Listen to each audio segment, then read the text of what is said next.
The Nintendo GameCube is an amazing console with some amazing video games released for it. It also just so happens to be getting close to its 25th anniversary since initial release, which is insane, mind you. No part of this feels like the GameCube is already 23 years old. But given the overall quality of most GameCube games and the nostalgia of gamers and collectors who grew up with the console, many of these classic titles have become quite expensive on the secondary market. And prior to the latest announcement by Nintendo, many of these classic games were still locked to the Nintendo GameCube as the only official way to play them, which meant you either entertain the used video game market or you learn that a dolphin is so much more than just the name for an air-breathing fish. With all of that said, Nintendo recently made the announcement that these classic GameCube games will finally be coming to Nintendo Switch Online, which will give many people an alternative, legitimate way to enjoy these GameCube games. And a lot of the discourse from collecting circles right now because of this is, well, what's going to happen to the price of GameCube games? Down, because now people have a new alternative, cheaper way of playing these original games, or are they going to go up because the Switch Online releases is going to expose new people to these games and they're going to want to go and seek out originals? Do make sure to leave your guess down in the comments, but it is my own opinion that we are going to see game prices go down, at least in the near future after Switch 2 launches. But I don't think it's going to be a permanent, long-lasting effect to the price of most of these games, and there is a specific reason for that. So say thank you to every single patron of Sports channel, as well as the YouTube members. I can't do this without you guys. Hit the like button, and let's talk about GameCube games. Now, immediately, many people are probably going to reference that the Nintendo Switch Online, NES, Super Nintendo, N64 didn't really have an effect on the classic game prices, which you would be correct. In checking price charts, I can also see that there was minimal effect on most of these original games when they were eventually released on Nintendo Switch Online. Many games are even more expensive now, years later, which may strengthen the argument that, yeah, these new releases, the online releases, lead to more exposure, which actually causes video game prices to increase. Which I hear you, and that does sound like a good argument, but I'm going to go ahead and provide a lot of evidence here for why I don't think that's going to be what plays out with GameCube, at least not any time in the near future. But to begin here, the reason I don't see Nintendo Switch Online, NES, Sega, all of those other consoles, the reason I don't see it as a one-to-one comparison with the new GameCube games that are coming is that for GameCube specifically now, this is going to be the first time ever that many of these games that are still locked to the Nintendo GameCube are going to be accessible for people without having to own the original game. People now have new options, a new means of playing these classic titles. And no, I really don't think most regular ass people just have emulator devices and modded Wiis. I think it's very overblown how widespread emulating is for your average person that just wants to play some GameCube games. Now, yes, in order to play these games, you'll still need to buy a Nintendo Switch 2 and also have a Nintendo Switch Online service. And that's going to cost you around $500. But the crazy thing is that is still the better economic option for anyone who wants to access these GameCube titles. For anyone who doesn't care about owning them as a collector's item and just wants to play the game. So far, I see the confirmed games as Wind Waker, F-Zero GX, Soul Calibur 2, Mario Sunshine, Fire Emblem, Path of Radiance, Pokemon XD and Colosseum, Mario Strikers, Luigi's Mansion, and Chibi Robo. Simply buying Pokemon Colosseum and XD alone are going to cost you $300 to $400. You toss on Fire Emblem and you are exceeding the price of a new Switch 2. What I'm saying is that anyone who is saving up, budgeting to purchase any of these GameCube titles, they now have another option for their money. Demand is going to leave the market from these gamers, from these people. People who just legitimately want to play some GameCube games have been at the mercy of the secondary market now for 23 years. And for the first time ever, this new option exists. Which we can actually look at both Mario Sunshine as well as Mario the Thousand Year Door as examples of GameCube games that more recently had their values crash with the release of Mario All-Stars and Thousand Year Door HD respectively. Which I will fully say, the effect of a physical re-release or a physical alternative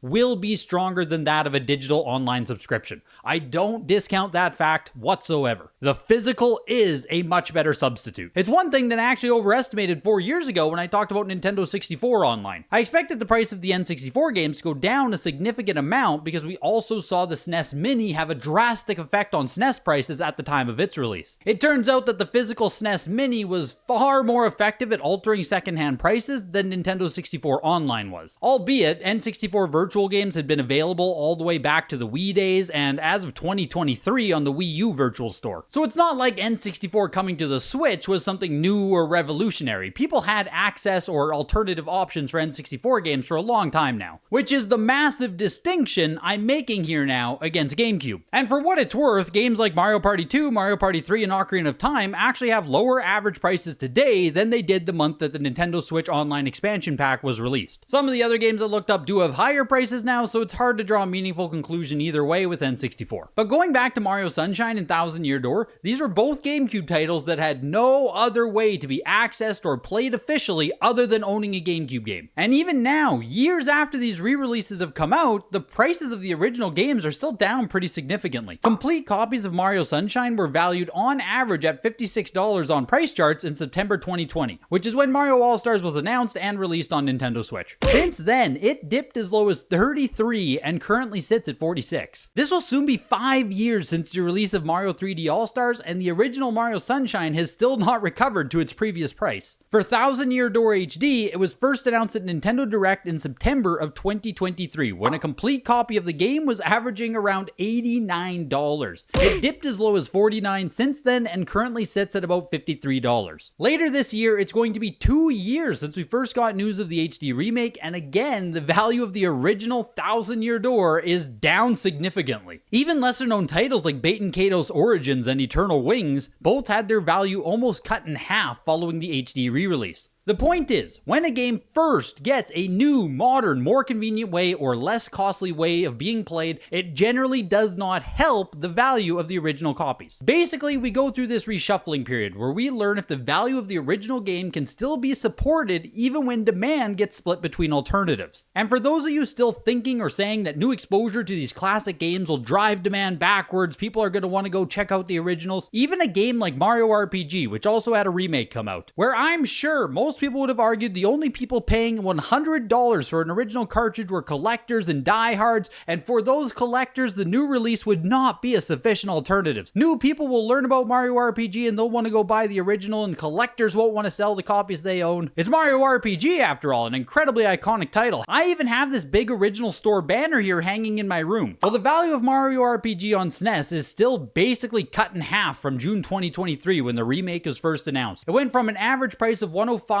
to about $54, which is where it sits today. And sometimes it will just take time for these copies to be sold and bought by new people, and the prices will eventually go back up. If we talk about Pokemon Colosseum and XD specifically, yes, I do expect in the future that the game prices will be higher than they are today. It's Pokemon after all, right? People are going to keep buying Pokemon. But for something more niche like Chibi Robo, and yeah, Chibi Robo is about to catch some strays here, I would be a lot more hesitant to hold on to that if I did own a copy. But Greg, Chibi Robo is way more rare than Pokemon. Surely its price is going to keep going up. And yes, while that is true, demand is more important. And the demand for Pokemon is always going to exceed that of Chibi Robo. Even right now on price charts, Pokemon XD is above Chibi Robo in pricing, despite it having sold almost 4 times as many copies based on my quick Googling. And yes, I will once again concede that these are physical examples. I do expect the Switch Online, these digital re-releases, to have a lesser effect on the prices than the physical remakes do. But I also think it's pretty safe to say that the notion that these new releases or this new accessible way actually drives interest backwards and drives prices up isn't that strong of an argument, at least in the window of like 1 to 5 years. Or at bare minimum, it's very game dependent. For an example like Earthbound, it continues to be a grail of the retro hobby. Its price just keeps going up. The SNES Mini did bring its price down for a bit. It's way more expensive since then, and it probably is going to keep going up in the future. For other games like Mario Party 2, Mario Party 3, even Mario Kart 64, they were actually more expensive in 2016 than they are right now. I think this idea that every game just continues to get more expensive is pretty overblown. And as a quick note, everyone who currently does own these GameCube games, these expensive games, Fire Emblems, Pokemons, your Chibis, for all of those people, it is now circulating in their minds, it is circulating online that maybe they should sell some of these games. Some of these people are going to decide to sell, and it will lead to an increase in supply on the market. And that just helps to lower these prices during the reshuffling period. But when presented with the two options, will the prices go up with the releases? Will the prices go down? I think there is a much stronger argument